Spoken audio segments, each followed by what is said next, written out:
Rise and shine, my beautiful subscribers, for the scripture of the day.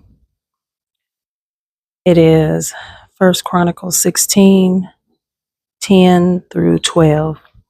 And it says, "Glory in his holy name, and let the hearts of those rejoice who seek the Lord. Seek the Lord and his strength. Seek his face evermore. And remember his marvelous works which he has done, and his wonders, and the judgments of his mouth."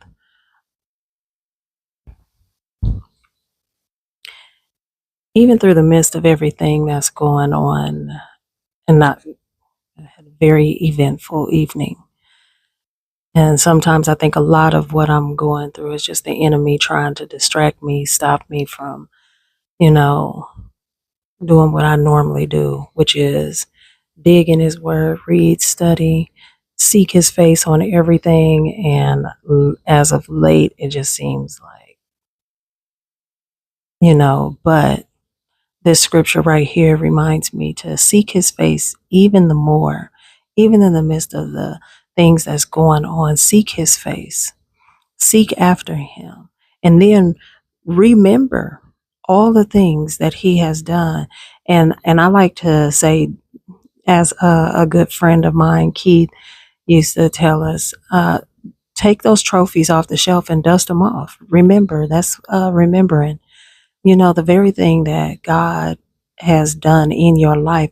Go back and dust those trophies off and remember how God brought you through this, brought or took you through that, or made a way where there was no way.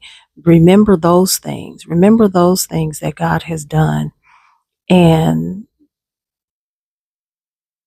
just know that he is, if your heart is for God, then he is for you.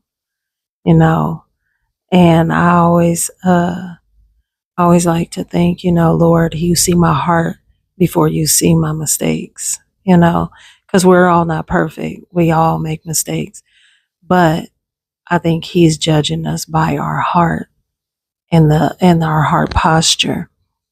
And you want to posture yourself in such a way where it's always with a compassion and love, understanding, and just trying to be the best version of who he created you to be, which I'm always saying, the fruit of the spirit. That's who you're supposed to be. So go look that up. It's in Galatians. All right. I love you guys. Y'all have a blessed one.